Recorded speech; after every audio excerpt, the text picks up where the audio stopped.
Taste the Daily. ஆட்சி பொறுப்பேற்ற 4 ஆண்டுகளில் கொடுத்த வாக்குறுதி எதையுமே நிறைவேற்றாமல் நான் அதை செய்ய போகிறேன் இதை செய்ய போகிறேன் என்று வாய்க்கு வந்த ரீல்களை அளந்து விடுகிறீர்களே, அதுதான் அரைவேக்காட்டுத்தனம். திமுக ஆட்சியின் தவறுகளை சுட்டிக்காட்டும் எனது அறிக்கைகள் ஸ்டாலினை மிகவும் உறுத்துகிறது போல என ஸ்டாலினுக்கு அதிமுக பொதுச் செயலாளர் பதிலடி. தஞ்சைக்கு வந்த உங்களுக்கு எதிராக கருப்பு கொடி காட்டிய விவசாயிகளை குண்டுக்கட்டாக காவல்துறை கைது செய்துள்ளதே, இது என்ன மாடல்? பாசிச மாடல் தானே.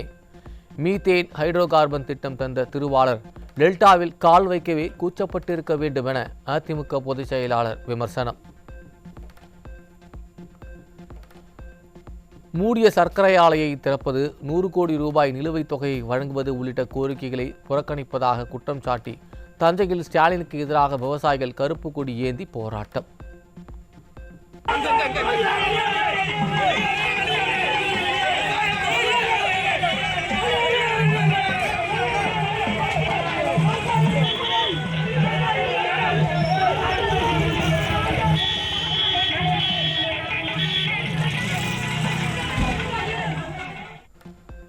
நானும் டெல்டாக்காரன் என வசனம் பேசும் ஸ்டாலின் அராஜகத்தை கட்டவிழ்த்துவிட்டு உரிமையை கேட்டு போராடிய விவசாயிகளை காவல்துறை ஏவி கைது செய்த அவலம்.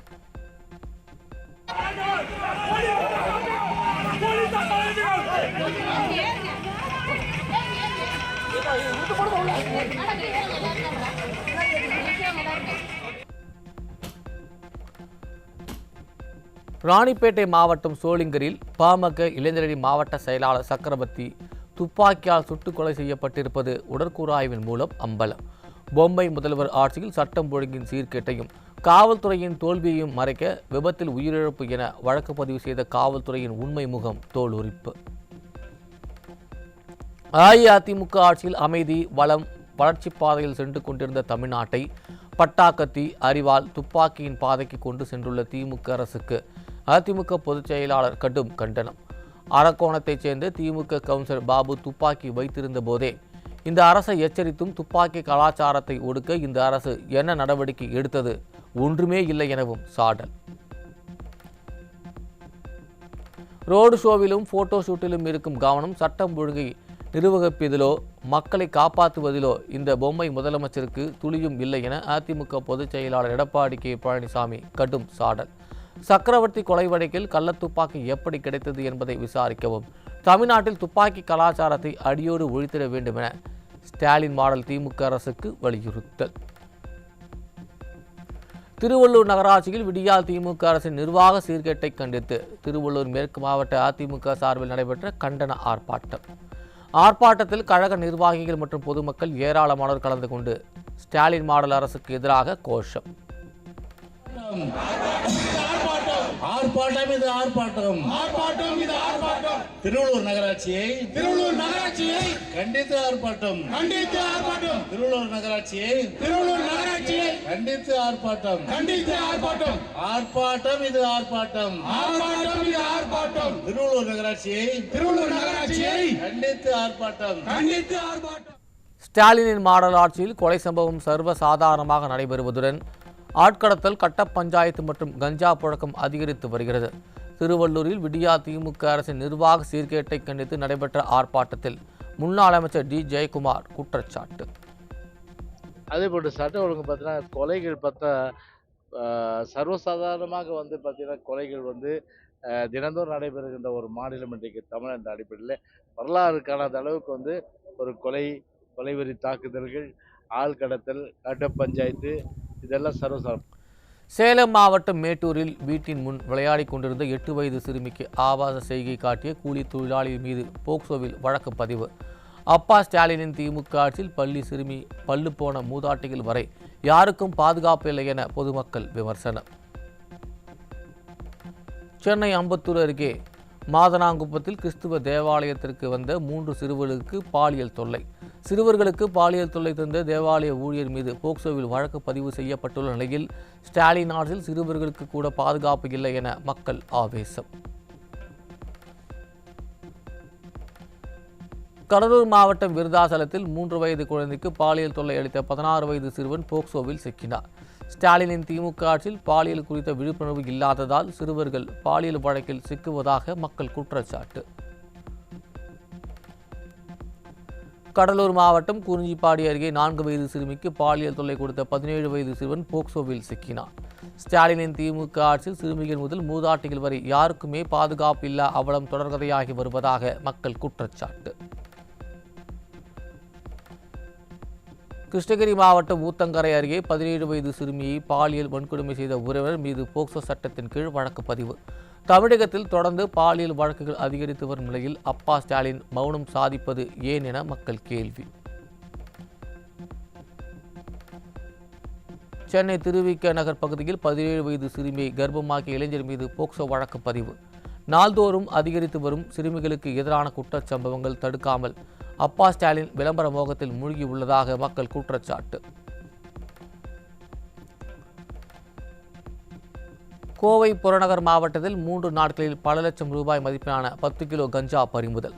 ஸ்டாலினின் திமுக ஆட்சியில் நாளுக்கு நாள் அதிகரித்து வரும் போதைப் பொருட்களை முழுமையாக கட்டுப்படுத்த முடியாமல் காவல்துறை திணறி வருவதாக மக்கள் குற்றச்சாட்டு. கோவை மாவட்டம் கருமத்தம்பட்டியில் 100 கிலோ கஞ்சா சிக்கியது.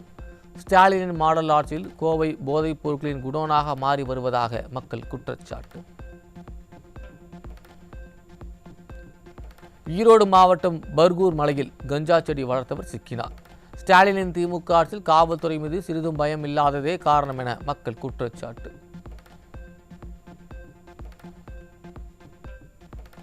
நெல்லை மாவட்டம் பணக்குடி அருகே 8 மாதங்களுக்கு முன் காணாமல் போன பெண் எலும்புக்கூடு மீட்கப்பட்டதால் பொதுமக்கள் அதிர்ச்சி.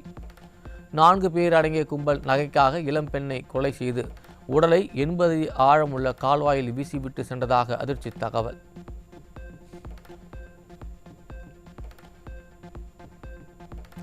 சேலம் மாவட்டம் சங்ககிரி அக்கம்மாப்பேட்டை அருகே பாலத்தின் அடியில் வாயில் துணி கட்டியபடி பெண் சடலம் கிடந்ததால் பொதுமக்கள் அதிர்ச்சி. சடலமாக மீட்கப்பட்ட பெண்ணை கொலை செய்தது யார் என்று கேள்வி எழுந்துள்ள நிலையில் ஸ்டாலின் ஆட்சியில் கொலை சம்பவங்கள் அரங்கேறாத நாளே இல்லை என்று மக்கள் விமர்சனம்.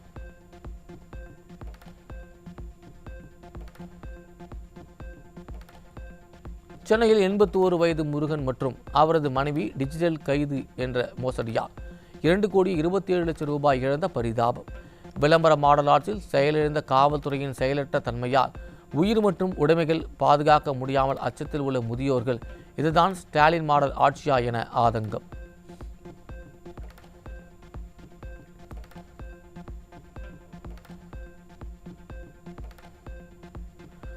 கடலூர் மாவட்டம் பண்ருட்டி அருகே நடைபயிற்சி செய்த மூதாட்டியை மதுபோதையில் இழுத்துச் சென்று கூட்டு பாலியல் வன்கொடுமை செய்த கொடூரம்.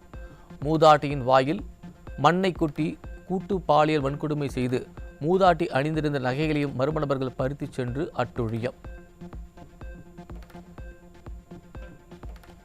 காஞ்சிபுரம் மாவட்டம் ஸ்ரீபெரும்புதூரில் 129 சவரன் தங்க நகைகள், வெள்ளி, பணம் ஆகியவற்றை கொள்ளையடித்த 3 பேர் சிக்கினர். ஸ்டாலினின் திமுக ஆட்சியில் காவல்துறை மீது சிறிதும் பயம் இல்லாததால் கொள்ளை சம்பவம் தொடர்கதையாகி வருவதாக மக்கள் குற்றச்சாட்டு.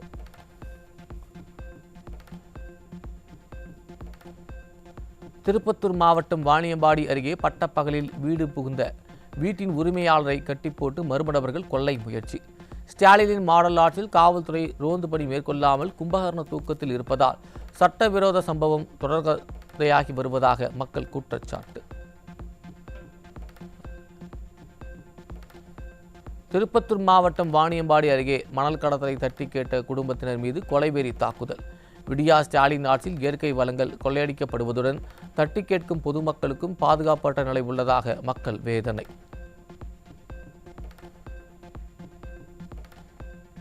தென்காசி மாவட்டம் புளியங்குடி திமுக நகராட்சி சேர்மன் போலி ஆவணங்கள் அளித்து பதவி பெற்றதாக திமுக பெண் கவுன்சிலரே மாவட்ட ஆட்சியரிடம் புகார் அளித்த அவலம். உள்ளாட்சிக்கு நல்லாட்சி என்று ஸ்டாலின் வீரவசனம் பேசி லட்சணம் இதுதானா என்று பொதுமக்கள் கேள்வி.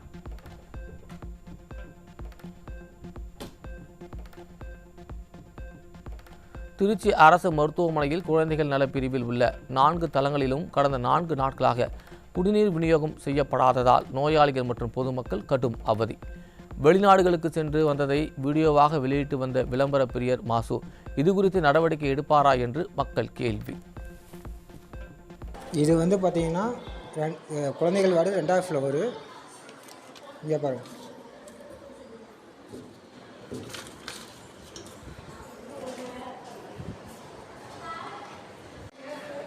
தோழர் இது வந்து கிரவுண்ட் ஃப்ளோர் தோழர். இங்கே பாருங்கள், கிரவுண்ட் ஃப்ளோர் சுத்தமாக 2 தண்ணி வரல. ப்ளக் பாயிண்ட்லாம் எடுத்துட்டாங்க எல்லாத்தையும். இங்கே வந்து பிரசவ வார்டு, இது வந்து குழந்தைகள் வார்டு. தண்ணி இதை திருப்பி வச்சுருக்காங்க. தேனியில் உதயநிதி ஸ்டாலினிடம் மனு அளிக்க முயன்ற பெண்ணை அதிகாரிகள் தடுத்து நிறுத்தியதால் மனுக்களை வீதியில் வீசி பெண் தர்ணா போராட்டம். பொதுமக்களை மனு கொடுக்க விடாமல் தடுத்து போலீசாரை அராஜகத்தில் ஈடுபடுத்துவதுதான் திராவிட மாடலா ஸ்டாலின் என மக்கள் கேள்வி.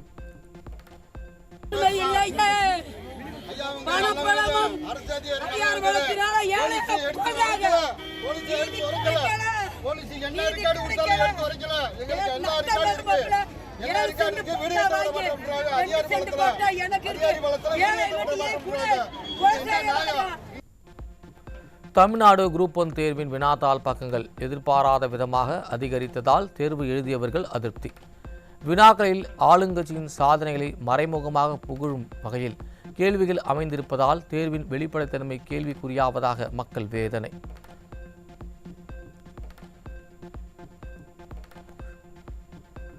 மாங்காய்களை சாலையில் கொட்டி ஆர்ப்பாட்டத்தில் ஈடுபட்ட வேலூர் விவசாயிகள். ஸ்டாலின் மாடல் அரசு 1 டன் மாங்காய்க்கு 15,000 ரூபாய் விலை நிர்ணயம் செய்ய வேண்டும் உள்ளிட்ட கோரிக்கைகளை வலியுறுத்தி கண்டன கோஷம்.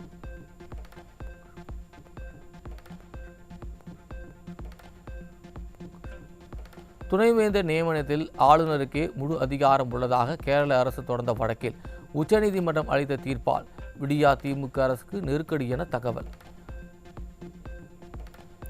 அரசின் ஆலோசனையின்றி சுயதீனமாக முடிவெடுக்க முடியும் என தீர்ப்பில் குறிப்பிடப்பட்டுள்ளதால் தமிழகம் தொடர்ந்த வழக்கில் மாநில அரசுக்கு தான் அதிகாரம் உள்ளது என ஏற்கனவே பிறப்பித்த உத்தரவு கேள்விக்குறியாகி உள்ளதாக கருத்து.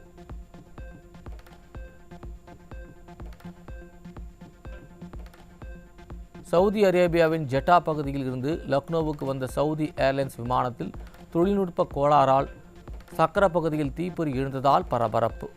சவுதி ஏர்லைன்ஸ் விமானத்தில் பயணித்த 250 ஹஜ் பயணிகளும் லக்னோவில் பத்திரமாக தரையிறக்கம்.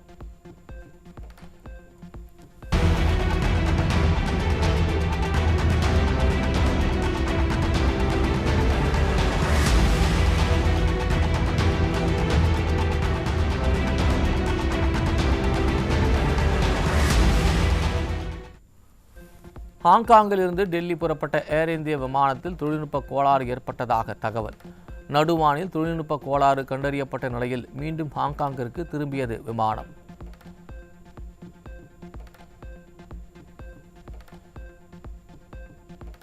ஈரானின் கங்கனில் உள்ள எண்ணெய் சுத்திகரிப்பு நிலையம் மீது இஸ்ரேல் குண்டு வீசி தாக்குதல்.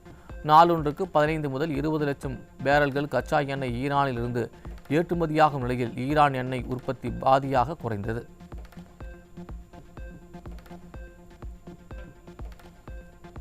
இஸ்ரேல் ஈரான் இடையேயான போர் பதட்டம் இந்தியாவின் ஏற்றுமதி மற்றும் இறக்குமதியை பாதிக்கும் அபாயம். ஏற்றுமதி தாமதங்கள், கப்பல் பாதைகள் மூடல் மற்றும் எரிபொருள் விலை உயர்வால் இந்தியாவின் ஜவுளி, வைரம் மற்றும் மருந்து ஏற்றுமதி பாதிக்கப்படலாம் என கணிப்பு.